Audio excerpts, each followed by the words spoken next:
చిన్నప్పుడు మనం ఒక చిన్న సుమతి శతకం చదువుకున్నాం, గుర్తుందా?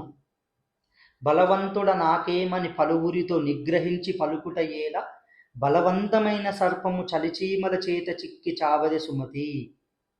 ఈ యొక్క పద్యంలో మనం నేర్చుకోవాల్సింది ఏంటి అని అంటే, ఎప్పుడైనా నన్ను మించిన ధనవంతుడు లేడు, నన్ను మించిన బలవంతుడు లేదు, అసలు నన్ను ఓడి ఏం చేస్తాడని చెప్పేసి విర్రవీక్కుంటూ ఉంటారు చూసినావా, వాళ్ళకి ఇది అనేది సూటబుల్ అవుతుంది. అది అనుకుంది, ఆఫ్టర్ ఆల్గా చీమలు నన్ను ఏం చేస్తే నా కింద పడితే నలిగిపోతాయి కదా అని అనుకునేది. కానీ ఐకమత్యంగా ఊడిపోయి దాని మీద దాడి చేసినప్పుడు అవి ఏం చేసినాయి? ఆ యొక్క బలవంతమైన సర్పాన్ని చంపేసినాయి కదా. సో ఎప్పుడైనా కూడా డబ్బున్నప్పుడు ఒకలాగా, డబ్బు లేనప్పుడు ఒకలాగా ప్రవర్తించకు. ఉన్నా లేకున్నా నువ్వు ఎలా ఉండాలనో అలాగనే ఉండు.